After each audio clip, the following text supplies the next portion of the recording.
prana, with these qualities.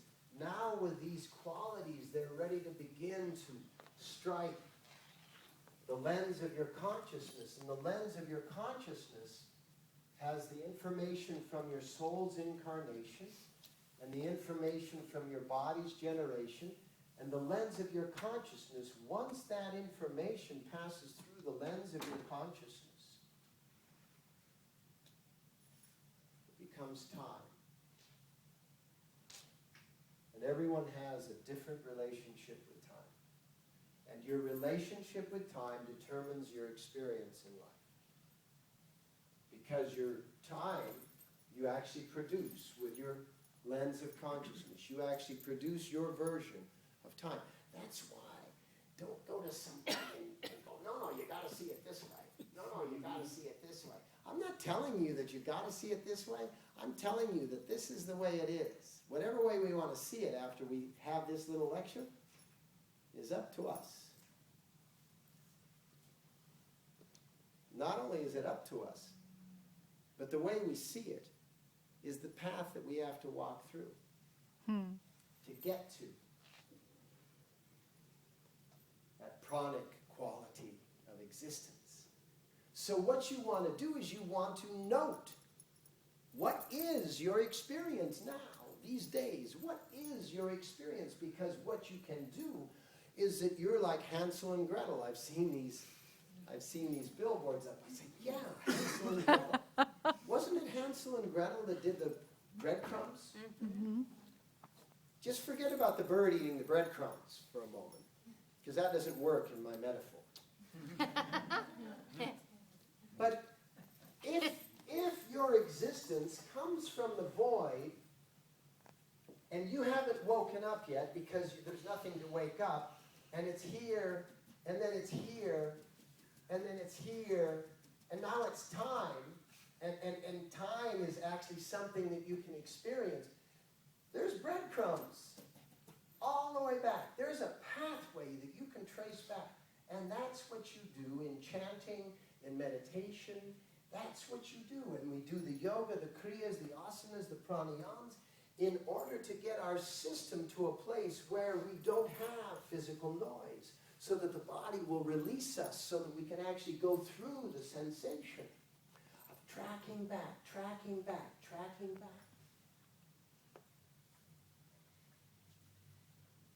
So all of a sudden, the lens of your consciousness, this is before your brain. Don't think your consciousness and your brain have anything to do with each other. They don't. The lens of your consciousness is not yet a material physical, but it's got information from the generations of the physical. And now you've got your brain. And what is the brain doing in your world? What is your brain doing? Because however your brain is vibrating, super fast, it'll just give you what's notorious, what's dangerous. This is combat, competition, super active. You better drive your car with your brain like this. Don't drive your car like this. You've seen those recordings that say, do not operate a vehicle under the influence of this recording, yes? Yes? Yes. But here and here is where you've got to spend a good deal of time every day, at least 2.5 hours. 1/10 of the day must be spent in alpha and theta. And I'm not talking about unconscious theta, I'm talking about conscious theta. That's the dream time.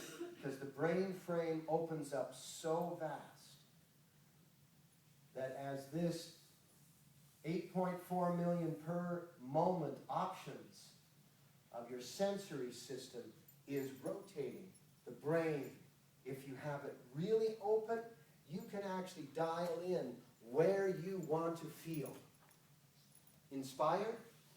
I had a couple of great opportunities over the last 5 days. A couple of really great opportunities to feel like crap. You can't just go, no, I'm not going to do it, because then you do. But if you go into that dream time, if you go into that theta state of brain, you can see the pathway. You can see where you're inclined, and you can see the path to where you want to be. And then it's not just an intellectual thing. Because an intellectual thing is an illusion. So you actually experience what you are experiencing. Don't lie to yourself. You feel like crap.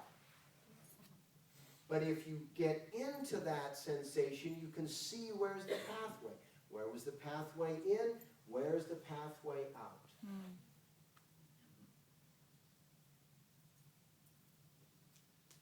Just think of it. You're driving a car. You're driving into a new city.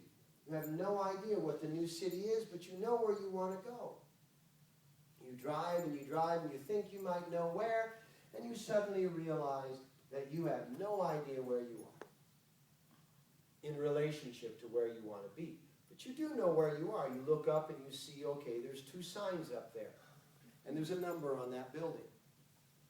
I'm at the corner of such and thus and such, and here's the number of the building on this corner. That's a location. You're not lost, you're where you are. So you put into your GPS that location plus the location of where you want to go to, and somebody says in 200 feet, turn right. In 1.5 miles, turn left.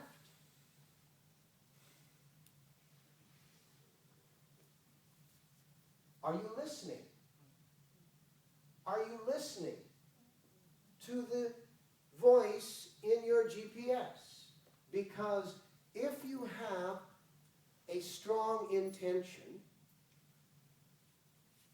and all of you do, because anytime you have a feeling that isn't the way you feel you want to feel, it's because your strong intention is not being realized.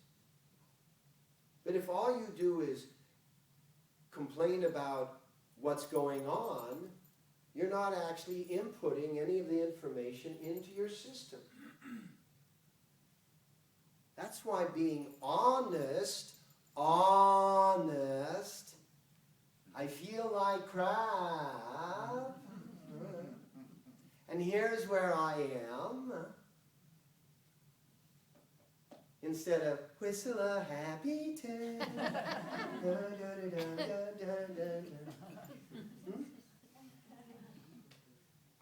Or going around and upsetting everybody else that you're blaming. You know, it's like walking up to the mirror and saying, why are you looking at me like that?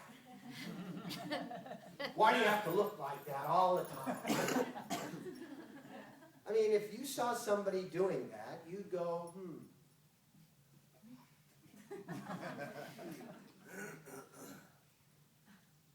But people do it all the time.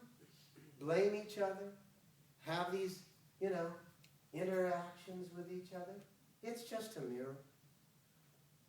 You've got to have those 2.5 hours every day in the alpha or theta state so that you can determine how it is that you're going to lock in the 8.4 million options of how you're going to be in any moment, from totally lost, completely depressed, completely angry, completely up, completely on and on, so that you can be in the sweet spot of the wave that carries you effortlessly.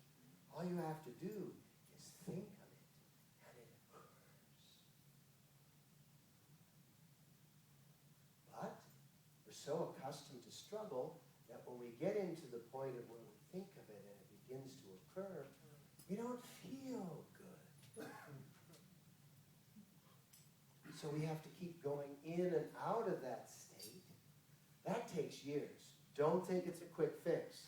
That takes years. You go in and out of that state until you get accustomed to being able to achieve what you want without struggle. Some of the sayings that disrupt that are, life's a bitch and then you die. Keep your nose to the grindstone.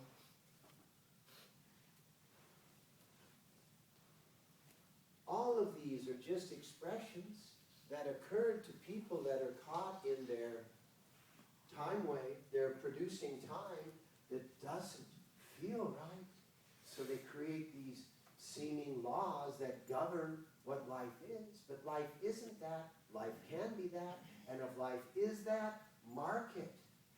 Mark it. Here's where I am. This is where I want to be. I've got forever. That's what you must say in time. I have forever. Because in fact, you do. Now, because you're measuring time in your physical body, you think forever is a long time. Forever is an instant. Outside of this physical universe, forever is like infinity. Nothing.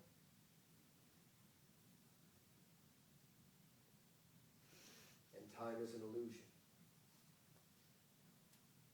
But your body is calibrating time. And if you can pass through time more clearly, more cleanly, more efficiently, your body ages less dramatic. It's the only reason the body ages. There is no cell in your body older than 18 years. No physical cell in the body older than 18 years. Why do some cells look like they're older than 18 years? Because the memory is passed on.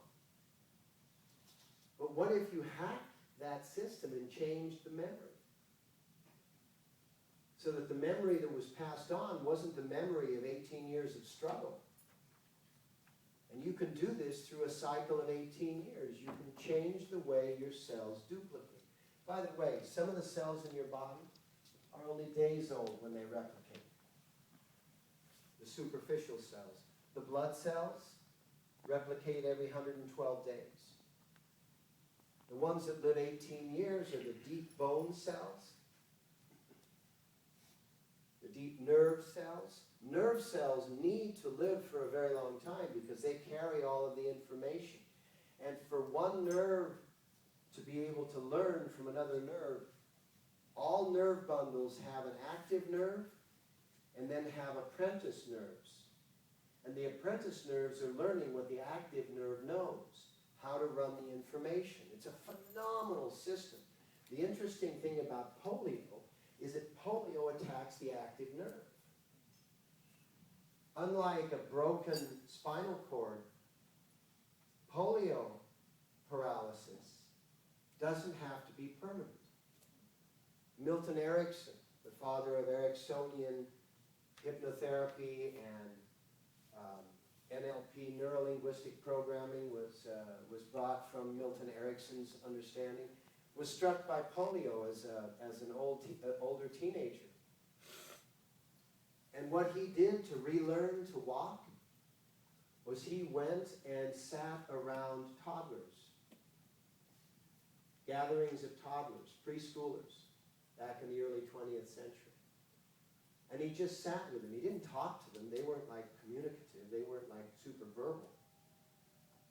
But they were just having their inferences and influences as they gave commands to the various components. That's why I don't get upset when somebody's phone rings.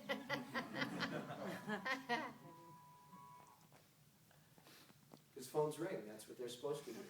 As a matter of fact, phone rings in class, we should all clap. Phone's working. And somebody likes you or wants to talk. There's good reasons why phones should ring.